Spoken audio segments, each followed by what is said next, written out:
नमस्कार प्रिय छात्र और छात्राएं, मैं जितेंद्र कुमार रावत अमन कंप्यूटर शॉर्ट हैंड सेंटर आपका हार्दिक स्वागत करता है। जो छात्र और छात्राएं सिंह प्रणाली शॉर्ट हैंड पूरी किताब पढ़ चुके हैं और उस किताब के मैटर की भी शॉर्ट हैंड डिक्टेशन स्पीड बना चुके हैं और उन्हें अधिक शॉर्ट हैंड डिक्टेशन स्पीड बनानी है तो संपर्क करें, क्योंकि हमने रामधारी गुप्ता की किताब में से 203 पेज डिक्टेशन के लिए हैं, जो प्रत्येक पेज में 400 शब्द हैं, जिनका डिक्टेशन 60, 80, 100 व 120 शब्द प्रति मिनट की स्पीड से 400 व 800 शब्दों पर दिया गया है।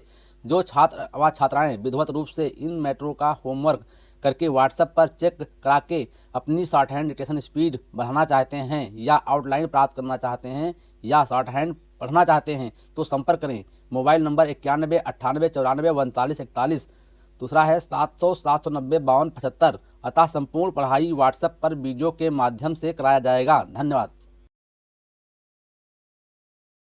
महोदय, जब तक आहिंदी भाषी हिंदी को हृदय से स्वीकार नहीं करते तब तक वो राष्ट्रभाषा का स्थान नहीं पा सकती, और यह तभी हो सकता है जब वे ये समझें कि इसमें उनका भी योगदान है और उन्होंने इससे केवल लिया ही नहीं बल्कि इससे कुछ दिया भी है और उन पर कोई दूसरी भाषा लादी नहीं गई है, बल्कि यह उनकी ही भाषा है।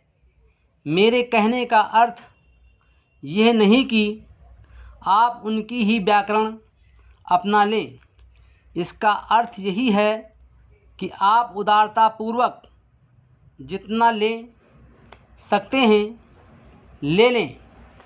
भाषा इसी प्रकार बन सकती है, ये भी आवश्यक नहीं है कि उसको स्वीकार करने पर आप वही लिखना आरंभ कर दें, परंतु जो लिखें उसको आप गलत ना समझें। आज किसी भी भाषा का रूप वही नहीं है जो उसके प्रारंभिक काल में था, उसमें परिवर्तन होता रहता है।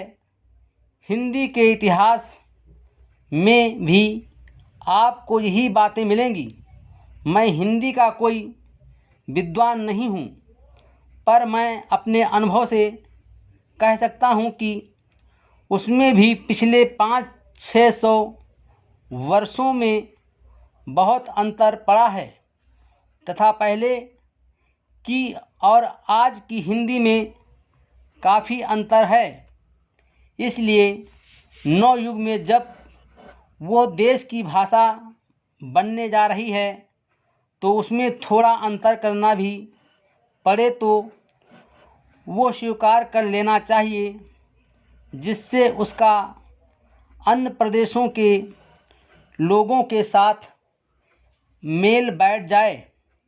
कई आहिंदी भाषी लोगों ने भी हिंदी की काफ़ी सेवा की है।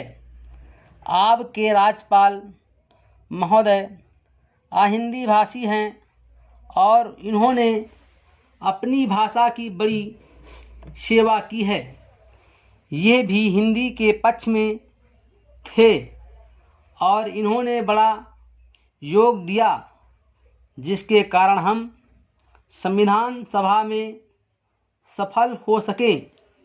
इनका भी यही विचार है जो मेरा है।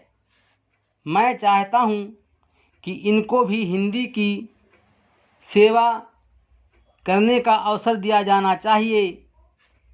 उसका पाफल हिंदी के लिए और देश के लिए अच्छा ही होगा।